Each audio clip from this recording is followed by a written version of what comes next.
دا یو روایت خلک زیات طور پیش کوي او خصوصا د جشن ازادۍ په وخت کې په تقریرونو کې کلیپونو کې چې حب الوطن من الایمان، چې د وطن مینه دا د ایمان نښه ده.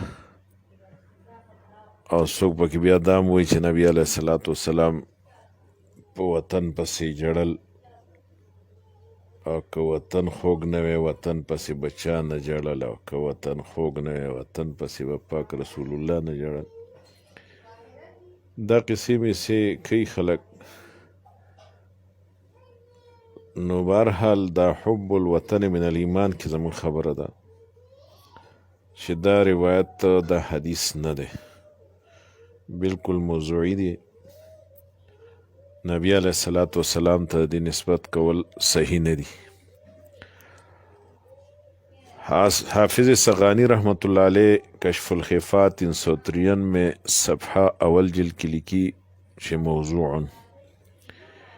امام سیوطی رحمت اللہ علیہ الدرر المنتثرہ صفحہ 128 کی لکلی دی چې لا مقف علیه د دې سند ماته نه دی معلوم.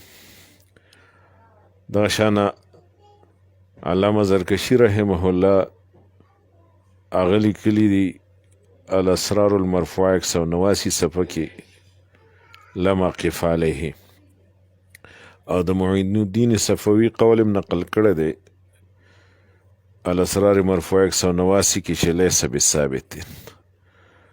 مولا علی قاری رحمت الله علیه هم لیکلي دي المصنوع صفحه 91 کې چې لا اصل له عند الحفاظ، چې د حافظانو حافظ الحدیث حفاظ حدیث په نسبانه حدیث اصل نشته.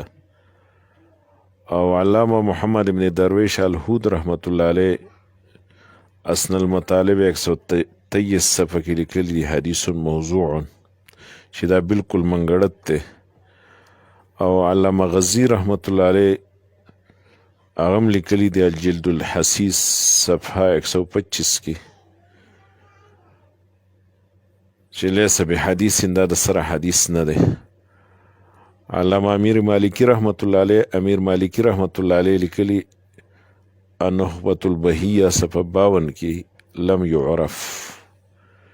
نو د دې وجې نه تقریبا د علماو په دې باندې اتفاق دی چې د حدیث نه دی. نبی علیه الصلاة والسلام ته د دې نسبت کول او به طور حدیث بیانول دا صحیح نه دي. دې کې انتهایی احتیاط پکار دی. والسلام.